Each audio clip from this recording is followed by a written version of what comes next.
I'm Don Holden at the Art Students League of New York. I'm standing in the second floor studio where I studied with Robert Beverly Hale in 1947. When Robert Beverly Hale, Bob Hale to me, retired from the League in 1982, he was the most famous teacher at America's most famous art school. His classes on figure drawing and artistic anatomy were legendary. He was, to put it simply, a great teacher. He was, incidentally, at the same time, the first curator of American art at the Metropolitan Museum, the founding curator of the department. He also taught at Columbia. He was legendary. He was a great teacher. Now, I can think of at least 4 great art teachers in this country, in this century. 3 were teachers of painting: Charles Hawthorne, Robert Henri, Hans Hofmann. 1 is a teacher of drawing, Bob Hale, figure drawing. I sometimes think a great teacher is like a great stage actor. When he stops working, his work vanishes. It exists only in the memories of those people who saw him do it. Now, sometimes a great teacher like Hawthorne and Henri leaves behind a book of classroom notes. In Bob Hale's case, we have a marvelous version of his lectures, a book called Master Class in Figure Drawing. But what we would really love, our dream, is to see a great teacher on film or tape. In the case of Hawthorne, Henri, or Hofmann, so far as I know, such a film or such a tape doesn't exist. In Bob Hale's case, we got lucky. Somebody at the Art Students League in the 1970s, I guess, got the inspired idea of recording Bob's 10 famous lectures with a fairly crude old hunk of videotaping equipment. And so we have a permanent record of what Bob Hale did. The tapes are crude, but they're riveting. Now, what did Bob Hale really teach? What did he do? He taught some kind of magical wedding of figure drawing and anatomy, not the medical anatomy of cadavers, but the living anatomy of the human figure as artists wanted to capture it. His method was based on the drawing methods of the great masters of the figure, like Michelangelo, Leonardo, Rubens, Raphael, all of whom were masters of anatomy. Now, of course, what makes a great teacher is not his method, but the man, the magic of the man. And that's something which is beyond words. You're going to see that in a moment. But I do remember one other thing, one basic philosophical assumption, if you will, from my days in this studio in the 1940s. Above all, what Bob Hale communicated was that drawing was a rational decision-making process. That everything you did was a decision. You don't draw what you see. You look and you decide what you see, and then you draw it. Bob has always loved a story about Whistler, which really makes this point. One of Whistler's students went to the great artist and said, "I paint what I see." And Whistler said, "Where do you see what you paint?" I think one of the most startling examples of math is that little thing I may have done in the beginning. I can draw a finger like this. But I have to know which way it's going, don't you see? And if I haven't been taught to square up as an artist, and the minute I square up, of course, I put it in blocks, and then I can tell which way it's going, you see. Especially if I put a nail there. But I can take just the same old thing, and I can square up this way. And then where would I be? Underneath the finger, you see. You see, this one is that, this one is that. And that's why you find instructors are always telling you to square up, for one of the reasons. The other is to remind you of the 2 major planes. But you have to learn to do it the whole body, and it seems to me the only time you can do it is in the art schools, you know, because those are construction lines.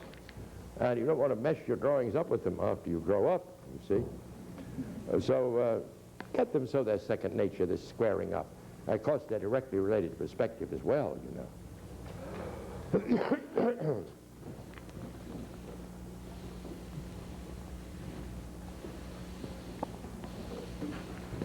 Well, as I say, here I go talking about techniques, but we have to remember that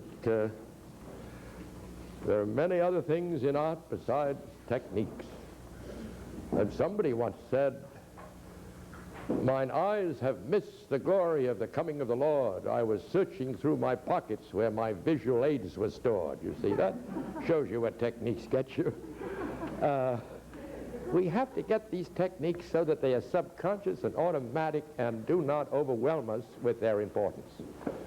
Because as artists, we're not really deeply interested in them themselves. We're interested in other things, and it's very hard to say what these other things are. And people take a try. T.S. Eliot said you had to hear the mermaids singing if you were going to be an artist. So, then, of course, we find the top line of the orbit is very important because the eyebrows follow it. You see, the eyebrows follow this line and that line. The reason being, of course, that's the part that juts forward the most on the skeleton. And the eyebrows are there to collect any sweat or dirt or anything in the rain that comes down here.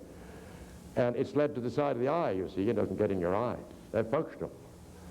But you have to be careful of that rule because the eyebrows are affected by emotion. And there are some people who are surprised all their life, so their eyebrows get stuck a little above the orbit, you see. Other very reflective people, the eyebrows get below the orbit. I would say that a portrait painter, if he were on his toes, would go up and actually touch his model to see how the eyebrows attune to the orbit itself. That same feel or rule you would apply to the, oh, well, we draw a little more skull here. There's the glabella. And if we wish to put a nose on there, we'll take this up next time. We just come out a little on a depth line, you see. We know our depth line. They just come out a little and draw a triangle from above. But we take that up next time because we do the flesh nose. We find the nose will be going like that. But it's the mouth I'm after. The mouth, of course, runs over the teeth. And the teeth are cylindrical. If you don't believe it, just take her out and show them to your next-door neighbor. Maybe there aren't many people here who can do that outside of your lecturer. I don't know. But I assure you, teeth are very cylindrical. So therefore, when you draw the central line of the lips, you have to watch very carefully to see how the head is tipped. Because if the head is tipped down, it's going to be like that. In other words, there's a little imaginary tin can in here that goes in the same direction as the block, you see. And the center line of the mouth has to go over that. If it's tipped down, it would go that way. If it's tipped up, it would go that way. These are things you can't see, you know. And they're put in by knowing. You know, an untrained artist wouldn't see the difference between this much of a tip and that much. But the trained one does, you see, because he knows these draftsmen's ideas, which are very old, I may say, very old. Well, the temporal line isn't too hard to get, but might be interesting because we watch ourselves taking a ride on a depth line in order to get this line here, which is the one of the few anatomical depth lines on the head. In fact, the only one I know of, you see. And we come around and we get the points of the cheekbone. They're about in line with the bottom of the nose. They're on this line here. Of course, they'd be a little on the circle. The point of the jaw would be still on the cylinder about there. Well, it's sort of half skull, half fleshed. The ball you'd feel in there, and the mastoid would come through, and so on, and you begin to get a little feel of a skull. These bumps for character and expression are extremely important.